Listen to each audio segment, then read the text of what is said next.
بسم اللہ الرحمن الرحیم۔ سبق کا عنوان ہے تشکیل پاکستان۔ ڈیئر اسٹوڈینٹس، یہ اس سبق کا تیسرا اور آخری لیکچر ہے۔ پیج نمبر 9 میں مصنف ہمیں یہ بتاتے ہیں کہ مسلمان قوم تعلیمی حوالے سے آگے بڑھی، جیسا کہ علی گڑھ یونیورسٹی تھی، ندوۃ العلماء یا دارالعلوم دیوبند، یہ ادارے تھے جن کی وجہ سے قوم تعلیمی حوالے سے آگے بڑھی، لیکن مجموعی طور پر ابھی پسماندہ ہی رہی۔ زبان و ادب کو انحطاط یعنی زوال کے باوجود خوب چمکایا، یعنی مسلمانوں کی شاعری نے خوب ترقی کی، ہمیں علامہ اقبال، مولانا ظفر علی خان جیسے اچھے شاعر ملے، تو ہماری شاعری جو ہے وہ خوب چمکی۔ اور اس کے علاوہ ہندوستان میں صحافت جو ہے اس نے خوب ترقی کی، مولانا ظفر علی خان کا اخبار زمیندار اور اس طرح بہت سے دوسرے اخبار آئے، تو صحافت نے بہت ترقی کی، نئی نئی انجمنیں بنائی گئیں اور جنہوں نے بہت ترقی کے کام کیے۔ جامعہ عثمانیہ کو بنایا گیا حیدرآباد دکن میں 1918 میں۔ اس کا کام یہ تھا کہ مغربی علوم کی جو کتابیں تھیں ان کو اردو زبان میں منتقل کیا جاتا تھا۔ 1877 کا جو علی گڑھ کالج تھا 1920 میں وہ یونیورسٹی کے درجے پہ پہنچ گیا۔ بچوں یہ MCQs بھی آ سکتے ہیں کہ جامعہ عثمانیہ کب قائم ہوئی، علی گڑھ یونیورسٹی کب بنی۔ سر سید نے مسلمانوں کو سیاست سے الگ رکھا، لیکن 20ویں صدی یعنی 1900 کچھ کے آغاز سے ایشیا اور ہندوستان کی صورتحال جو تھی وہ دگرگوں ہو گئی، ذرا خستہ ہو گئی۔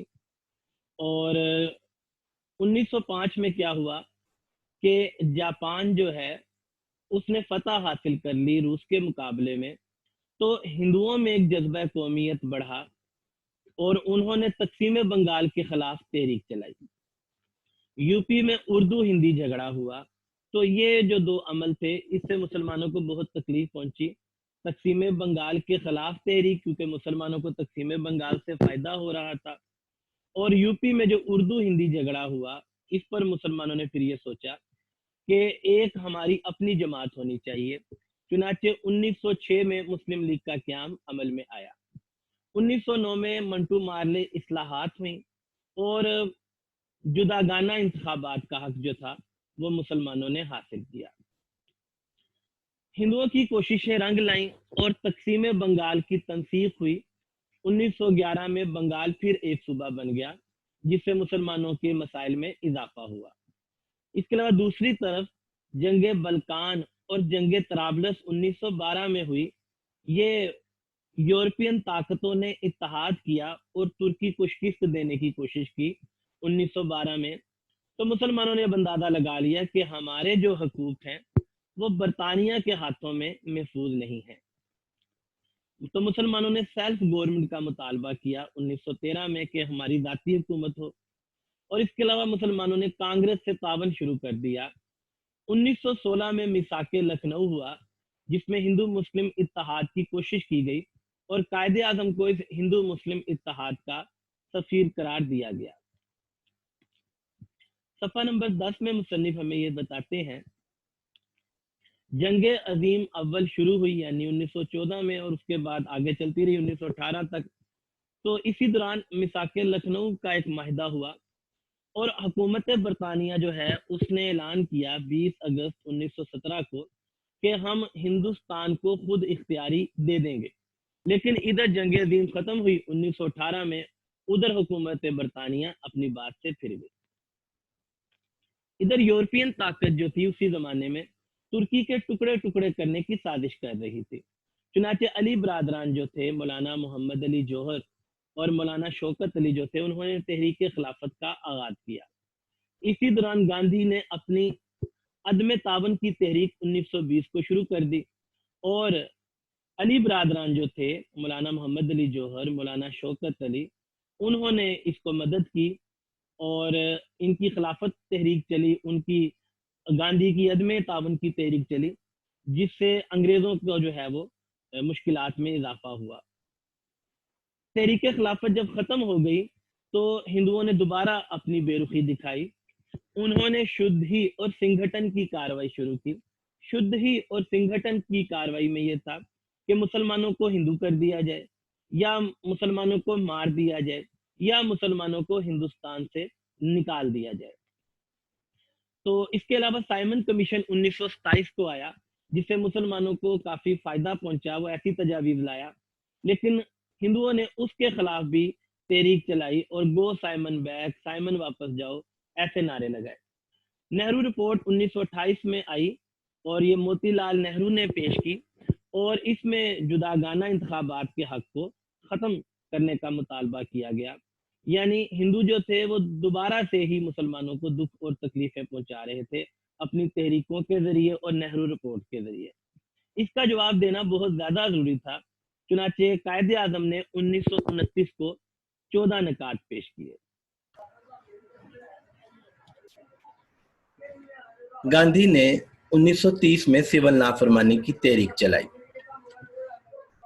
गोलमेज कॉन्फ्रेंसेस हुई 1930 से 1932। गवर्नमेंट एक्ट ऑफ इंडिया 1935 बनाया गया। फेडरेशन यानी वफाक और सूबों को खुद इख्तियारी का नफाज दिया गया। 1937 में हिंदुस्तान में इंतखाबात हुए और कांग्रेस जो थी उसने मुस्लिम लीग के तावन से पहले 6 सूबों में कामयाबी हासिल की और फिर 2 सूबों में कामयाबी हासिल की, और इस कामयाबी ने कांग्रेस का जो है वो जहन बिगाड़ दिया और उन्होंने उर्दू को मिटाया और हिंदी को उभारा, और वो जो मुसलमानों की जुदागाना हस्ती थी उसको हिंदुओं में मदगम करने की कोशिश की। मुस्लिम लीग में मुसलमानों के अलावा भी मुस्लिम जमातें थीं, जैसे जमीयतुल उलमा, खुदाई खिदमतगार, मजलिस अहरार, नेशनलिस्ट मुस्लिम पार्टी। कायदे आज़म जो थे वो कांग्रेस का भी मुकाबला कर रहे थे और हुकूमत बरतानिया का भी मुकाबला कर रहे थे। परागंदा अकलियत यानी मुसलमान जो बिखरे हुए थे, मुसलमान जो तादाद में कम थे, कायदे आज़म ने अपनी हिम्मत की वजह से, कोशिश की वजह से उसको एक मुस्तकिल कौम बनाया। पेज नंबर 11 में जो मुसन्निफ ने हमें बताया है वो ये है कि कांग्रेस जब कामयाब हुई और कांग्रेस ने जब अपने मजालिम किए तो फिर उसके जवाब में 1937 में मुस्लिम लीग ने एक लखनऊ में 25वां इजलास किया, और इसके बाद 1940 में करारदाद लाहौर में एक ही बात की गई कि अब हमें एक अलग वतन चाहिए। 1944 में मुआशी मसाइल की कमेटी बनाई गई और 1944 में ही तालीमी और मुसन्नफीन की कमेटी भी बनाई गई। 1944 में मुस्लिम लीग और यूनियनिस्ट वजारत में झगड़ा हुआ और बंबई में जना और गांधी की मुलाकात हुई, लेकिन कायदे आज़म अपने मौक़िफ़ पर डटे रहे। शिमला कॉन्फ्रेंस 1945 में हुई। इंतखाबात हुए 1945 और 46 में, और इन इंतखाबात में मुस्लिम लीग ने कामयाबी हासिल की, और इसके बाद काबीना मिशन यानी एक वजारती मिशन 1946 में शुरू हुआ, और लॉर्ड एटली जो थे उन्होंने ऐलान किया कि फरवरी 1947 को उन्होंने ऐलान किया कि बरतानवी मजदूर हुकूमत जो है उसका ऐलान है जून 1948 को हम हिंदुस्तान खाली कर देंगे। पेज नंबर 12 में हमें यह बताया गया है कि जनवरी 1947 में पंजाब में मुस्लिम लीग की तहरीक शुरू हुई। हिंदुस्तान में हालात पुरअमन ना रहे और फिरका वाराना फसादात हुए, और 8 से 10 लाख मुसलमान जो हैं वो तहे तेग हुए, मारे गए, शहीद हुए। हुकूमत बरतानिया ने 3 जून 1947 का मंसूबा पेश कर दिया। 15 अगस्त 1947 को ये ममलिकत जो थी 2 हिस्सों में एक इसकी आज़ादी हुई। अब जब अल्लाह ताला ने हमें पाकिस्तान जैसी ममलिकत दे दी है तो पाकिस्तानी हुकूमत के फ़राइज़ हैं कि यहाँ पर इस्लामी जमहूरियत के असूल अपनाए, मुस्लिम हो या गैर मुस्लिम सबसे मसावी सलूक किया जाए, गरीबों और कारकुनों का ख्याल किया जाए, औरतों के हकूक का तहफ़्फ़ुज़ किया जाए, और यहाँ पर दौलत की मुनासिब तकसीम की जाए। पेज नंबर 12 में ये पैराग्राफ है और ये इम्तिहानी नुक्ता निगाह से बहुत ज़्यादा इम्पोर्टेंट है। मुसलमानों का नस्बुल ऐन इस्लाम है, यानी मुसलमानों का दीन इस्लाम है और मुसलमान इस्लाम के असूलों के मुताबिक जिंदगी बसर करते हैं।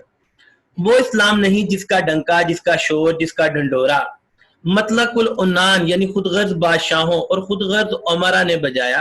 एक इस्लाम तो वो है कि जिसका शोर, जिसका ढंढोरा मतलकुल अनान खुद सर बादशाहों ने, जिनमें बनो उमैया या बनो अब्बासिया के जो बाद खुदगर्ज हुक्मरान थे, उन्होंने इस्लाम का शोर मचाया, लेकिन हुकूमत उन्होंने इस्लाम के मुताबिक नहीं की। तो मुसलमानों का इस्लाम वो है कि जिसका हामिल कुरान है, जिसके पास कुरान है, कुरान जो किताब हिदायत है। इस्लाम जिसने बताया कि सिर्फ अनदेखे खुदा के आगे सर को झुकाना है, अनदेखे खुदा के आगे सजदा करना है। इस्लाम ने बताया, कुरान ने बताया कि खुदा नजर तो नहीं आता, लेकिन खुदा मौजूद है और खुदा इस कायनात के निजाम को चला रहा है। इस्लाम क्या है कि इसका नमूना हमें आ हजरत सल्लल्लाहु अलैहि वसल्लम और खुलफा राशिदीन के अहद में मुसलमानों की जिंदगियों में नजर आता है। आप सल्लल्लाहु अलैहि वसल्लम ने कोई महल नहीं बनाए, बल्कि फकीरी इख्तियार की। आप सल्लल्लाहु अलैहि वसल्लम ने फरमाया, मुझे अपनी फकीरी पर फख्र है। खुलफा राशिदीन हजरत अबू बकर सिद्दीक, हजरत उमर फारूक, हजरत उस्मान और हजरत अली, जिन्होंने इस तरह से हुकूमत की कि उन्होंने अपनी जात से ज्यादा अवाम का ख्याल किया, और ये वो लोग थे जो सच्चाई पर चले। वो सच्चाई, वो दलेरी, यानी वो सच्चाई जो खुलफा राशिदीन की थी, वो दलेरी जो खुलफा राशिदीन की थी, वो खुद एतमादी जो खुलफा राशिदीन की थी, और इनकसार, और फिर हुकूमत के बावजूद जो उनमें आजजी थी और जो उनमें अमन पसंदी थी। फिर वो मेहनत करते थे, फिर वो मुसावात के कायल थे, और वो सब्र का दामन थामे रहते थे, और सबसे बढ़कर वो तकवा इख्तियार करते थे, वो परहेजगारी इख्तियार किया करते थे।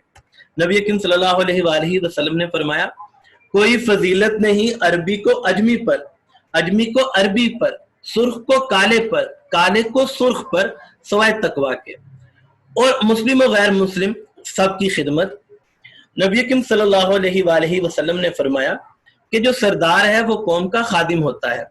तो अब जबकि अल्लाह ताला ने हमें हुकूमत दे दी, तो हम लोगों को ये चाहिए कि हम नबी करीम सल्लल्लाहु अलैहि वसल्लम और खुलफा राशिदीन जैसे तर्ज अमल को अपनाएं, सच्चाई को, दलेरी को, आजजी को, मुसावात को, और चाहे कोई मुसलमान है चाहे कोई गैर मुस्लिम है, सबकी खिदमत की जाए। सबके हकूक का तहफ़्फ़ुज़, सबसे रवादारी, सबसे मोहब्बत, ये है पाकिस्तान के मुसलमानों का नस्बुल ऐन। अल्लामा इकबाल फरमाते हैं, परे है चरखे नीली फाम, चरखे नीली फाम नीला आसमान से मंजिल मुसलमान की, सितारे जिसकी गर्दे राह है वो कारवां तू है। कारनामा इस्लाम से इस सबक को लिया गया। सिन्फ के एतबार से ये सबक एक मजमून था।